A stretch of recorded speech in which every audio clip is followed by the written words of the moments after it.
தேவாரம், திருவாசகம், 12 திருமுறைகள் ஓதும் பயன்கள். நாம் அன்றாடம் வாழ்க்கையில் நமக்கு துன்பங்கள், துயரங்கள் வந்தபொழுதும் அதை கடந்து நாம் சிவ வழிபாடு செய்கின்றோம், பக்தி பாடலை பாடுகின்றோம். அதே போலவே திருமுறைகளும் ஓதுகின்றோம். இந்த திருமுறைகள் பயன் என்கிறால், ஒரு மூட்டை அரிசியை கொட்டி அதை எடுத்து ஒரு பக்கம் கீழேயும் மேலே உள்ள பக்கம் இனிக்கும், கீழே உள்ள படம் புளிக்கும், இப்படியெல்லாம் சொல்ல முடியாது. எங்கு தொட்டாலும் சர்க்கரை தொட்ட வினாயை எங்கு தொட்ட நம் எச்சில் செய்தாலும் இனிக்கத்தான் செய்யும். இருந்தாலும் அதில் இருக்கக்கூடிய பதிகங்கள் சிறப்புடைய திருப்பதிகங்கள். இப்பொழுது வறுமையை நீங்க நமக்கு என்ன பதிகங்கள் உள்ளது என்றால், திருஞான சம்பந்தர் அருளி செய்த திருப்பதிகங்கள்.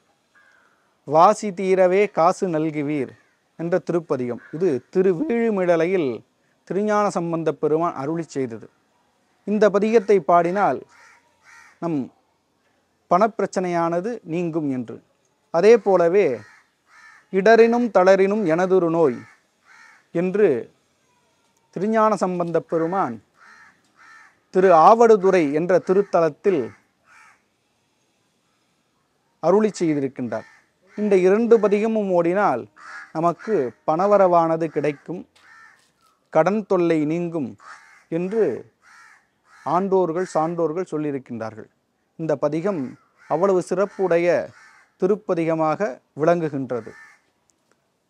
இடரினும் தளரினோ எனதுரு நோய், தொடரினும் மூனகழல் தொழுது எழுவேன், இடரினோ தளரினும் எனதுரு நோய், தொடரினும் ஊனகழல் தொழுது எழுவேன், கடல் தனில் ஆமுதோடு கலந்தனல் ஜெய் முடரினில் அடக்கிய வேதியனே, இதுவோ எமையாளுமாறு ஈவதொன்றமக்கில்லையேல், அதுவோ உனதில் நருள் ஆவடு துறை அரணே. இந்த பதிகத்தை பாடினால் நமக்கு செல்வமானது பெருகும் என்பது ஞானசம்பந்தருடைய வாக்கு. விளையுடை அருந்தமிழ் மாலை வல்லார் அப்படின்னு அவருடைய கடைசி பாடல்ல அந்த பலனானதை சுவாமியானவர் சொல்லுகின்றார்.